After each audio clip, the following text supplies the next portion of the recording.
بہت شکریہ احسان صاحب. سب سے پہلے تو آپ کا شکریہ ادا کرنا چاہوں گا کہ آپ نے یہاں پہ مدعو کیا.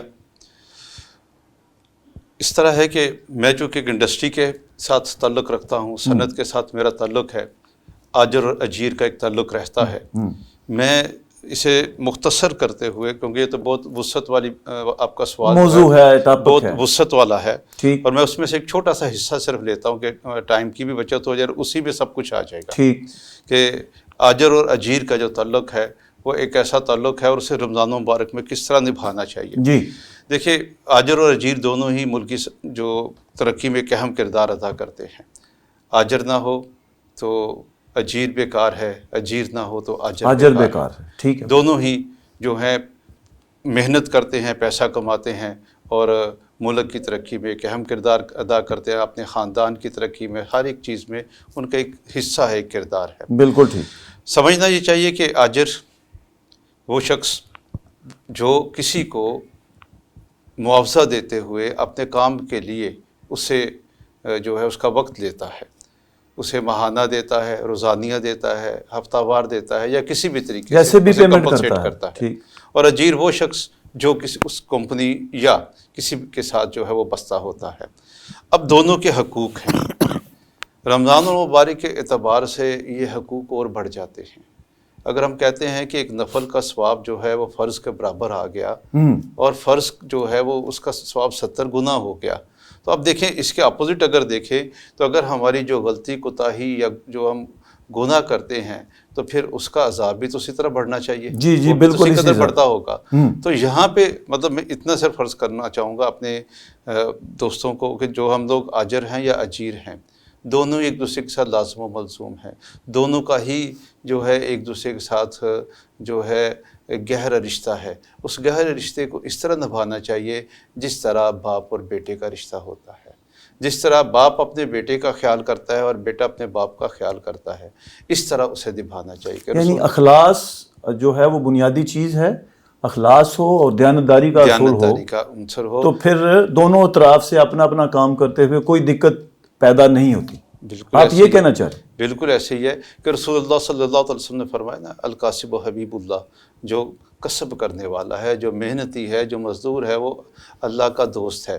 تو اللہ کا دوست بننے کے لیے پھر اپنی اس محنت کو، اپنے اس وقت کو حلال کرنا ہے. ہوتا کیا ہے کہ ہمارے جو عام معاشرے میں ایک ہے، یار من دندے کی نے مجھے مل کیا رہا ہے، میں جس کی بنیاد پہ اتنی زیادہ محنت کروں. ٹھیک ہے نا، میرا ٹائم پورا ہو گیا، میں نے جو ہے نا آ گیا میں یہاں پہ، میری حاضری ہو گئی، خیر ہے کوئی بات نہیں، 10 منٹ رک جاؤں گا تو کیا ہو جائے گا، انتظار کر لیں گے تو کیا ہوگا، یہ کام کل کر لوں گا تو کیا ہوگا. یہ سوچیں جو ہے نا اسے ختم کرنے کی ضرورت ہے. اور اسی طرح جو پے کرنے والا ہے، جو اجرت دینے والا ہے، وہ یہ سوچتا ہے کہ اگر یہ 20 منٹ زیادہ لگا دے تو اس کو کیا تکلیف ہوگی، تنہا تو میں دے ہی رہا ہوں. ٹھیک ہے، یہ دونوں ہی غلط ہیں. دونوں کا نقطہ نظر ٹھیک نہیں ہے. ٹھیک نہیں ہے. اگر وہ 20 منٹ زیادہ لگاتا ہے تو اس کی اجرت ہم نے 8 گھنٹے کی طے کی تو اسے 20 منٹ کے پیسے دینے چاہیے تاکہ وہ خوش ہو کے کام کرے. اور دوسری طرف اگر وہ صحیح طریقے سے محنت کے ساتھ کام کرے گا، اس میں اخلاص کو مد نظر رکھے گا، اپنی ذمہ داریوں کو پورا کرے گا، شکایت کا موقع نہیں دے گا، تو اللہ کے حکم کی تعمیل جب کرے گا تو ہرگز ایسا نہیں ہوگا کہ جو اسے ہائر کرنے والا ہے وہ اس کے ساتھ کسی طریقے سے بھی زیادتی کرے. اور پھر یہ رزق حلال ہوگا. دیکھیں سورۃ المومنون میں اللہ تبارک تعالیٰ ارشاد فرماتا ہے اپنے انبیاء علیہ السلام کو مخاطب کر کے کہ تم حلال کماؤ اور حلال کھاؤ. اب انہیں مخاطب کر کے بیسک تو میں سمجھتا ہوں کہ وہ ہماری اصلاح کے لیے مخاطب کیا گیا. انہیں تو اس چیز کا یا اس معاملے کی وہ ضرورت ہی نہیں، اللہ تبارک تعالیٰ نے مقصود تھی. جی، تو اس اعتبار سے جب ہم دیکھتے ہیں تو پھر ہماری کوتاہی جو ہے وہ حرام کی طرف چلی جاتی ہے. میں ایک مثال کے ذریعے اسے ایک جو کہ میرے سامنے کی مثال ہے اور بندہ ہمارے پاس موجود ہے، وہ ایک لیبر تھا اور جو ہے سول میں کام کرتا تھا. تو اس کی پوزیشن یہ تھی کہ اسے کوئی روزگار نہیں ملتا تھا، روزانہ دہاڑی کے لیے جاتا تھا اور کام نہیں ملتا تھا. ایک دن سے کام مل گیا. کام بھی اس طرح ملا کہ کوئی کانٹریکٹر آئے اور انہوں نے گاڑی روکی، انہوں نے کہا مستریوں کا کام جانتے ہو؟ کہا جی میں مستری ہوں. جھوٹ بولا. کئی دنوں سے گھر پہ فاقہ تھا، مستری نہیں تھا. ٹھیک. جب وہ فاقہ کشی کی وجہ سے اس کو جھوٹ بولنا پڑا یا اسٹیج پہ پہنچ گیا کہ مجھے اب یہ بات کرنی چاہیے. جب وہ اس نے یہ بات کی اسے ساتھ لے کے. ٹھیک. اب جہاں پہ کنسٹرکشن ہو رہی تھی انہوں نے کہا یہ 2 لوگ پہلے لگے ہیں تم ان کے ساتھ لگ جاؤ. جب وہ وہاں پہ پہنچا تو اس نے انہیں دیکھا, انہوں نے کہا یار آپ لوگ تو بڑے اعلیٰ کاریگر ہیں اور میں یہ محسوس کر رہا ہوں کہ آپ کی جو کمزوری ہے وہ یہ ہے کہ آپ کے پیچھے لیبر اچھی نہیں ہے. ٹھیک ہے. آپ کو سپلائی اچھی نہیں مل رہی. ٹھیک ہے. تو میں اس طرح کرتا ہوں کہ میں آپ ان کے ساتھ لا کے آپ کو سپلائی اچھی دیتا ہوں کہ تاکہ کام اچھا ہو جائے اور ہمارا مالک خوش ہو. اس نے بڑی محنت کے ساتھ جو ہے نا پیچھے تیزی کے ساتھ کام کرتے ہوئے, اگر وہ لوگ جو ہے سیمنٹ بنا رہے تھے تھوڑا تھوڑا کر کے, تو اس نے بوری کا سیمنٹ بنا دیا. اب اسے استعمال بھی کروانا تھا. اگر وہ 5 اینٹیں ایک دفعہ لے کے آ رہے تھے وہ 10 لا رہا تھا, اس نے 10 کر دی. تو اس طرح جب کام تیزی سے ہوا, شام کو کانٹریکٹر آیا تو بڑا خوش ہوا. اس نے کہا یار یہ مستری تو بڑا اچھا ساتھ آیا ہے, اس نے آج اتنی پروگریس دی ہے. اچھا وہ کام ختم ہو گیا, وہ مزدوروں میں ہی کام کرتا رہا. ٹھیک. جب کام ختم ہو گیا تو کانٹریکٹر نے اسے جو ہے نا نئی جگہ دی کہ بھائی تم یہاں پہ آ کے کام کرو. جب وہاں پہ پہنچا تو پریشان ہو گیا. اس نے کہا جناب بات اس طرح ہے, نہ میں مستری ہوں نہ کچھ ہوں, میں تو فاقہ زدہ شخص تھا اور میں نے جو ہے نا آپ نے مجھ سے پوچھا تو میں یہاں پہ اگر میں نے یہ طریقہ کار اختیار کیا. انہوں نے کہا یار تم فاقہ زدہ ہو, مستری ہو یا نہیں ہو, لیکن ایک ایماندار شخص ہو. تم نے رہنا ادھر ہی ہے, اب آپ نے میرے ساتھ کام کرنا ہے.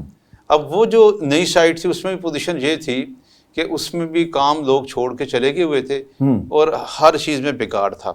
اس نے پہلے لیبر لی, چیزوں کو سمیٹنا شروع کیا, چیزیں سمیٹی اور پھر کام کو آگے بڑھانا شروع. اچھا آپ نے یہ جو واقعہ سنایا اس کا مقصد تو یہ ہوا کہ اگر بندے کی نیت ٹھیک ہو, بندہ مخلص ہو, دیانتدار ہو, تو اللہ تعالیٰ پھر اس کے جو چھوٹے موٹے عیب ہیں, جو کمزوریاں ہیں بشری تقاضوں کی وجہ سے, ان پہ بھی پھر پردہ بھی ڈالتا ہے اور ان کے لیے سہولت بھی. آجر اور اجیر دونوں کے متعلق مطلب اسی واقعے سے جو ہے نا اس پہ میں اس کو اینڈ پہ لے کے جاؤں گا کہ جب اس نے یہ کام کیا تو کانٹریکٹر نے اسے اپنا سب کانٹریکٹر بنا دیا. آج وہ ایک کانٹریکٹر کی حیثیت سے گجرات میں کام کر رہے ہیں. ٹھیک ہے جی.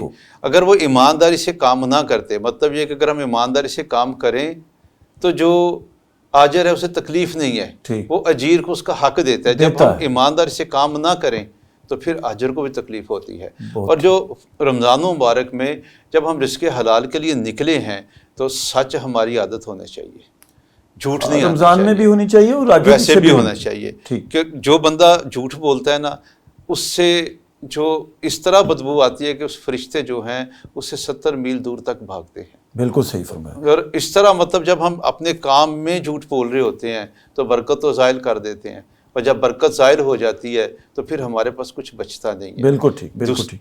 تو بہت شکریہ ملک صاحب آپ کا, بڑی خوبصورت آپ نے انداز میں اپنی بات کی. اور ناظرین, ملک اظہار صاحب کا جیسے میں نے آپ کو تعارف بھی کروایا کہ یہ کاروباری زندگی سے وابستہ تو ہیں ہی, اس کے ساتھ ساتھ سوشل ورکر بھی ہیں. اور ہمارے دوسرے مہمان سید غلام محی الدین گیلانی صاحب بھی ایک بڑی ہمہ وقت شخصیت ہیں. دونوں مہمان جو ہیں ان سے گفتگو ہم نے کی اور آپ نے سنی بھی.